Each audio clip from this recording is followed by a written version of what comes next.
नमस्कार, मुझसे मिलिए। मैं हूं अलीगढ़। मैं उत्तर प्रदेश का एक ऐसा ऐतिहासिक जिला हूं जो अपने ताले उद्योग और मुस्लिम यूनिवर्सिटी के कारण पूरे भारत में प्रसिद्ध है।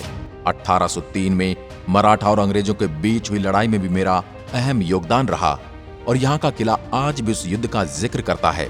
मेरे अंदर और भी कई रहस्य छिपे हुए हैं जिन्हें जानने के लिए आपको मेरी कहानी सुननी पड़ेगी। मेरी स्थापना को लेकर इतिहासकारों के बीच आज भी मतभेद बना हुआ है। मेरा इतिहास 16वीं शताब्दी में उस समय शुरू हुआ जब मेरा गठन किया गया, लेकिन 18वीं शताब्दी में मुझे कोल या कोयल के नाम से जाना जाता था। समय के साथ मेरा नाम भी कई बार बदला गया। एक मान्यता के अनुसार प्राचीन काल में एक राजा हुए जिनका नाम राजा कौशिक कौशल था, जिन्होंने मुझ पर कई सालों तक राज किया और उनके शासन काल में मेरा नाम पड़ा कौसाम्बी। कुछ साल बाद कोल नाम के राक्षस ने राजा कौशिक को युद्ध में हरा दिया और मुझ पर अपना अधिकार कर लिया। अब राक्षस ने मेरा नाम कौसाम्बी से बदलकर कोल रख दिया।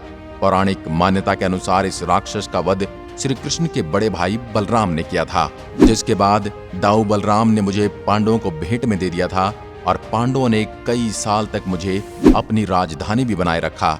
इसके बाद मध्यकालीन युग में 1717 से 1757 के बीच मुझ पर राजा साबित का अधिकार था और उस समय मेरा नाम साबितगढ़ हुआ करता था। 1757 के बाद मुझ पर राजा सूरजमल का शासन रहा और मेरा नाम रामगढ़ हो गया। लेकिन इसके बाद मुगलों ने मुझ पर अपना अधिकार किया और उस समय से आज तक मुझे अलीगढ़ के नाम से ही लोग जानते हैं। पहले मैं मुरादाबाद जिले का एक हिस्सा हुआ करता था, लेकिन 1804 में मुझे मुरादाबाद जिले से अलग कर एक नए जिले का रूप दे दिया गया और ऐसे मेरा एक जिले के रूप में जन्म हुआ।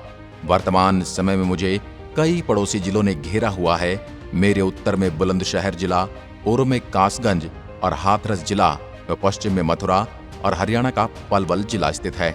3700 वर्ग किलोमीटर में फैली मेरी सीमाओं में 36 लाख से ज्यादा लोग बसे हुए हैं। यहाँ की 18.78% आबादी शहरों में बसी हुई है, जबकि 80% से ज्यादा आबादी गांवों में बसती है।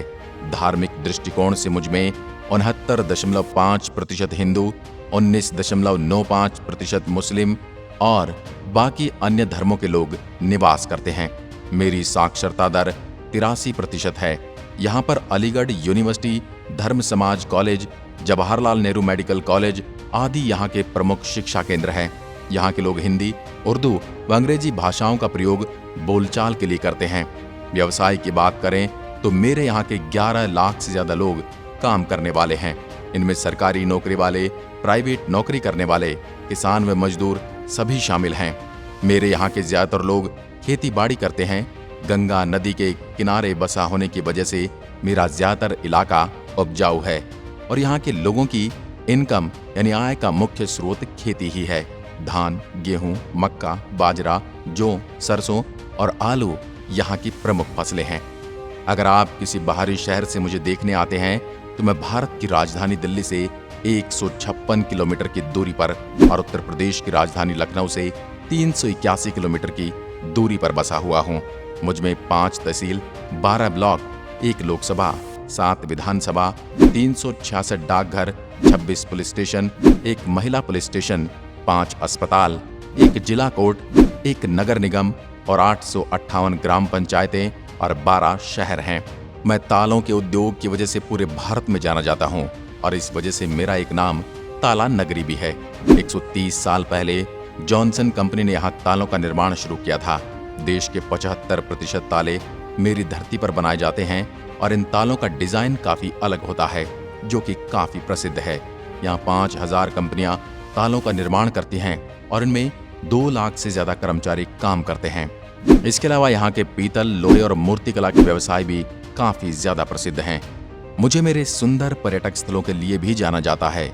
आइए एक नजर उन सुंदर पर्यटक स्थलों पर डालते हैं जिनके बिना मेरे यहाँ आना अधूरा है। डोर किला, यह ऐतिहासिक किला वर्तमान समय में आपको किसी खंडहर से कम नहीं लगेगा, लेकिन फिर भी इस किले में कई सारे रहस्य छिपे हैं और आपको हैरान करने वाले हैं। कहा जाता है कि इस किले को 2 जनजातियों ने बसाया था और किले का नाम राजा बुद्धसेन डोर के नाम पर रखा था। कुछ इतिहासकारों का मानना है कि किला मध्यकालीन युग में भारत के सबसे मजबूत किलों में से एक रहा है। मौलाना आजाद लाइब्रेरी, ये लाइब्रेरी दुनिया की किसी भी लाइब्रेरी से बिल्कुल अलग है, क्योंकि लाइब्रेरी एशिया की दूसरी और भारत की सबसे बड़ी लाइब्रेरी है। यहाँ पुस्तकों का संग्रहालय न केवल छात्रों की जरूरतों को पूरा करता है, बल्कि भारत के इतिहास और संस्कृति पर भी नजर डालता है। देश का सबसे बड़ा पुस्तकालय मौलाना आजाद लाइब्रेरी भारत की सबसे सुंदर लाइब्रेरी मानी जाती है। जामा मस्जिद, 1724 में राजा साबित खान द्वारा इस ऐतिहासिक मस्जिद का निर्माण करवाया गया था। ये मस्जिद मेरे यहाँ की सबसे पुरानी मस्जिद है और इस मस्जिद को बनाने में पूरे 14 साल का समय लगा था। ये मस्जिद बलाई किले के शिखर पर विद्यमान है और इतनी ऊंचाई पर बनाई हुई है कि इससे आप पूरे शहर को देख सकते हैं। शेखा झील, मेरे सबसे प्रसिद्ध पर्यटक स्थलों में से एक है शेखा झील। मुझसे इस झील की दूरी 17 किलोमीटर की है और ये झील पर्यटकों के लिए एक मुख्य आकर्षण केंद्र भी है। यहाँ के किसानों के लिए शेखा झील सिंचाई का एक प्रमुख स्रोत भी है। सर्दियों में इस झील के किनारे कई प्रजातियों के पक्षी आकर अपना बसेरा बनाते हैं। यहाँ लोगों को एक अलग शांति का अनुभव होता है और इसी वजह से लोग यहाँ घंटों बैठना पसंद करते हैं। मंगलायतन मंदिर, नौदेवी मंदिर, बाबा बर्ची बहादुर दरगाह यहाँ के अन्य प्रसिद्ध पर्यटन स्थल हैं, जहाँ लोग बार बार आना पसंद करते हैं।